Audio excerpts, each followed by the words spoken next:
Hello, ladies and gentlemen. Today we are going to talk about the sports card that broke all auction records and almost sold for $13 million. So that's what we're here to discuss. So for those unaware, on August 23rd, 2025, a 2007 Upper Deck Exquisite Collection dual logo man sports card autographed by both Michael Jordan and Kobe Bryant in PSA 6 condition sold for $12,932,000, courtesy of Heritage Auctions. Now, I really want to discuss this because a lot of you are asking me, what impact is this going to have on the sports card hobby going forward? Now, before we break all this down, I do want to give you the backstory of this card, how it was produced, and why all this matters. So for those that don't know, back in 2013, a collector/dealer paid $25,000 for this same card, and 2 years later, he was offered $170,000 for the card and sold it. Now, I want to put this in perspective for you because there's a lot of people on the internet. You know how people are on the internet? They just open their mouths and say whatever on their mind. There's a lot of people that are criticizing this collector/dealer who paid $25,000 for this card because he sold it 2 years later for $170,000, where if he would have waited and consigned it at auction 10 years later, he would have most likely got close to $13 million for it. Well, you got to understand there's no guarantees in the antiques and collectibles trade. And like I teach on this channel and a lot of people who teach collectible finance, if you pay $25,000 for an item and you can flip it for $170,000, yes, there's always the chance that that item can go to the moon. Like in this case, it went to the moon and beyond. I think we all agree on that. But there's also the chance, you got to remember, these items are only worth what somebody is willing to pay for them. So there's also the chance you can turn down an offer, you can consign that same item to auction, and it could pretty much fizzle out at auction where you get less than what you could have got if you would have just taken the offer that was right in front of you. Case in point, I don't know if you guys remember this, a couple of years ago, during the Great Video Game bubble, at the beginning of it, Heritage Auctions auctioned off a Nintendo PlayStation console, a prototype console, of which we only know there's only like one, maybe a few others out there in existence. Well, that person got offered, I think it was a couple of $1 million for that piece, and he decided instead to consign it through Heritage. Well, the item sold for less than $400,000. So you never know really what something is worth at auction unless you're willing to take the risk and auction it off yourself. So I do want to clarify, I think the internet is being a little bit too harsh to this original collector/dealer that paid $25,000 for this card and later sold it for $170,000 because he made that amount of gains within 2 years. He had this card, he bought it in 2013, 2015, he's later sold it for $170,000. Now, this is where it gets interesting. The person that bought it for $170,000, they kept it in their collection for 10 years. And then, of course, they decided to consign it to Heritage Auctions, and the sale blew up, and it just sold for $12,932,000. So this particular consigner had an excellent payday. We can't disagree with that. Now, this is the problem that I have with this card. This card was intentionally produced to be a one-of-one card. By definition, in the trade, because the manufacturer created this as a quote-unquote limited edition, limited run product, this item was produced utilizing mass-produced scarcity. And there's a lot of you out there disagree with me on that. And I think some of you are getting caught up with the fact that this card was signed by both Michael Jordan and Kobe Bryant, and Kobe Bryant is no longer with us. I'm not doubting that this card has collectability. Even items that are created using mass-produced scarcity, they can go on to sell for a significant amount in the antiques and collectibles trade. There's examples all over the pop culture side of the trade that prove this point. If you want some examples, just go and watch my earlier videos, understanding the concept of mass-produced scarcity. Now, mass-produced scarcity, at least in the sports card realm, came out of the junk wax era. In the 1980s and 90s, specifically, manufacturers of sports cards were putting out so much product that there was a glut of supply on the market and not enough demand. And this is what led to the great baseball card crash or collapse that we had in the early to mid 1990s. And sports card manufacturers ever since then have learned their lesson, and now they kind of went in the other direction, where they're putting out a lot of cards that are created out of mass-produced scarcity. There's nothing wrong with that per se, just as long you understand that this card here, this 2007 Upper Deck card that just sold for close to $13 million, it is really not comparable to the previous record holder, which is the 1952 Topps Mickey Mantle card that was graded by SGC in 9.5 condition and sold for $12.6 million. Reason being, back in 1952, Topps didn't limit production of that card. There were kids that took that card, they were bending it, they were using it as a bookmark, they were putting it in the spokes of their bicycle. That card became rare and scarce simply because there weren't that many of them saved, and it was an iconic card, but you didn't know it back then in 1952.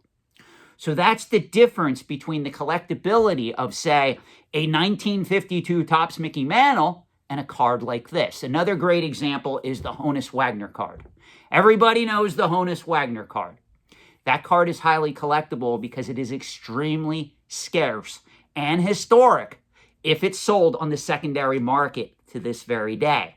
As a result, that item has true organic collectability.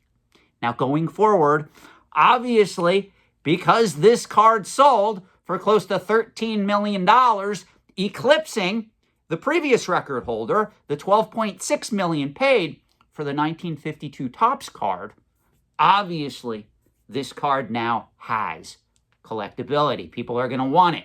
But make no mistake, I am still split on this concept of manufacturers doing crazy things, limiting production runs like this, creating one-on-one cards, and it doesn't matter if we're talking about sports cards.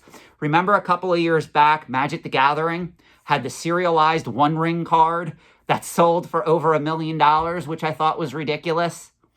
A lot of companies that deal in cardboard, whether it's collectible card games or whether it's sports cards, have now discovered that a lot of people will pay a premium even though they're purposely limiting production of some of these products. And make no mistake, this has already spread to Magic the Gathering. Most likely, it is going to spread next to the Pokemon card game, which is going to create even more of a frenzy than we're already seeing with those products at present time. Mass-produced scarcity, it's not whether it's good or bad.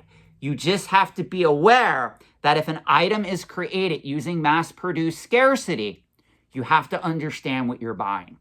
And my problem is, in the year 2025, where everybody is looking at these items as great long-term investments that can't lose, that's where you got to pull back and seriously analyze this market for what it is.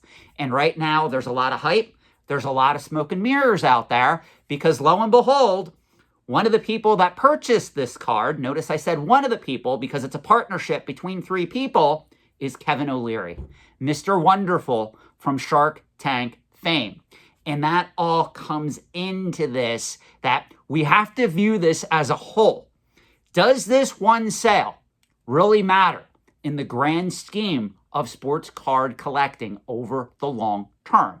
Well, to be fair, on one hand, because this card broke the previous record of $12.6 million being paid for a card, yes, it does, because it kind of hits the history books and it skews the numbers a little bit. But in the grand scheme of things, I don't think this one sale is going to have as big an impact on the trade as a lot of people are making it out to be. Keep in mind, during the graded video game bubble, there were a lot of records being broken. Now we look back and we go, what were those people thinking? That was a crazy price to pay for some of those things. And most people, even those that are emotionally attached to those items, are able to put that in perspective. Now, I'm not saying what happened here, what's happening right now with sports cards, or all cardboard in general, because Magic the Gathering, certain aspects of that market, the Pokemon market, they're all in a speculative frenzy at present time. I'm not comparing that to what happened with the graded video game bubble. Those of you that watch my channel know I did extensive videos on that several years back when that was happening, and I told you all that market was going to crash, and crash it did. Well, when we're looking at sports cards, even when we're looking at the market for certain Magic the Gathering cards, Pokemon cards, there is a ton of organic collectability here. This market isn't being so-called manipulated like other markets in the trade have been in the past. Looking at certain markets that popped during the infamous COVID pandemic boom where people were trapped indoors, getting free money for the government, spending it all on collectibles. Well, a lot of auction houses, a lot of grading companies kind of took advantage of that and helped prime the pump. And that's why we had a massive bubble develop in certain collecting categories. Sports cards are one of those markets that is starting to transition from more of a speculative market to that of an established market. Now, obviously, if we're talking about the Honus Wagners, the cards from like the turn of the century, the early 1900s, all the way up through like the 1950s, those cards are pretty much established at this point. It's more the recent cards like this that were produced in like 2007, or even like when I see like a card that was produced in like 2020 or 2021 that's selling for tens of thousands of dollars, sometimes I just shake my head. That's more of the speculative side of the trade. But make no mistake, sports cards are starting to come into their own. Now, when we talk about hype, and make no mistake, Kevin O'Leary himself has done an excellent job hyping this market because, number one, thanks to his Shark Tank fame, everybody knows who he is. And number two, he didn't waste no time going on CNBC and admitting that he was the buyer.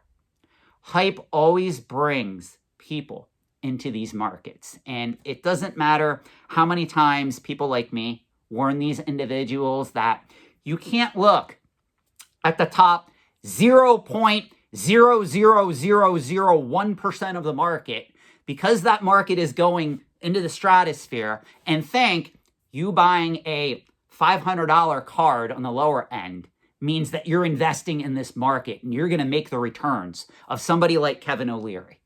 That's completely ridiculous. But make no mistake, the overall mass media, the news media, and of course, the media in the antiques and collectibles trade itself is already reporting on the story. Case in point, I write for Antiques and Auction News.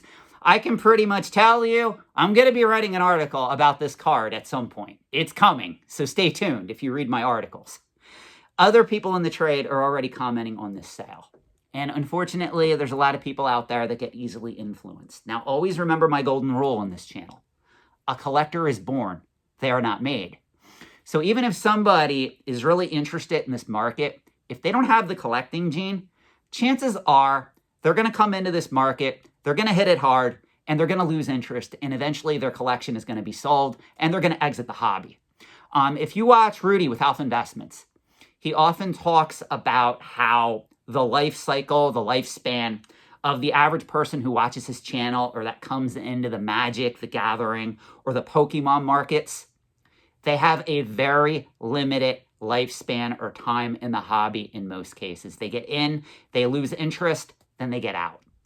And that really, really should fascinate a lot of you that want to understand the psychology of collecting, the psychology of people who invest in these items over the long term. And again, this comes back to my hard-hitting point. Collectors are born. They are not made. You cannot convince somebody to invest in these items over the long term. And when I say long term, I'm talking 10, 20, 30, 40 years, unless they have the collecting gene. So it is vital to understanding When we invest in these type of items, these are physical items that have to be stored and maintained. You must have an interest in these markets. Now, with all that being said, the question that I seem to be getting asked a lot is, have we reached the market peak? Now we have people on Shark Tank, celebrities that are coming into these markets. In all honesty, it's very hard to predict a market peak. Again, this isn't a speculative bubble per se. This is more of a speculative frenzy. And with markets like this, they have a tendency to get hot, then they cool off, then they get hot again, then they cool off. Now, depending on what you're investing in markets like this, you can do well, especially over the short term. Again, I bring up the fact that this card originally was sold for $25,000. It was then resold 2 years later for $170,000. Just looking at that basic return on investment, that's pretty massive in any market. If you can do that in Wall Street, you're going to be a superstar if you can replicate that over and over again. So there is a lot of opportunity in these markets. But I also preach caution in these markets for the uncertainty that's involved. At the end of the day, no one really needs to invest in a sports card like this. This is a luxury collectible. All these items are only worth what somebody is willing to pay. You have to really remain level-headed and grounded if you want to be able to survive investing in the antiques and collectibles trade over the long term. And for those of you that do not know who I am a millionaire with 20 to 30% of my net worth tied up in antiques and collectibles. Now, obviously, I am on the very low end of the millionaire spectrum. I could obviously not afford a $13 million sports card at present time, nor would I want to buy a $13 million sports card at present time. But I just want to put that out there. There is a right way and a wrong way to look at these markets. And most people getting into these markets, they're making mistakes based on hype that is being put out like this from the mass media, from the grading companies, from the auction houses, and even people like me that operate within the antiques and collectibles trade. If you want to be a successful collector or investor over the long term, you must learn how these markets work. That is what I teach right here on this channel, Reserved Investments. If you have an interest in this video, if you have an interest of what I teach, please feel free to check out my back catalog of videos and consider liking, subscribing, or even sharing this video with a friend. Thank you so much for watching. I value your thoughts and comments in the comment section below. And just maybe, I will see you in another upcoming video.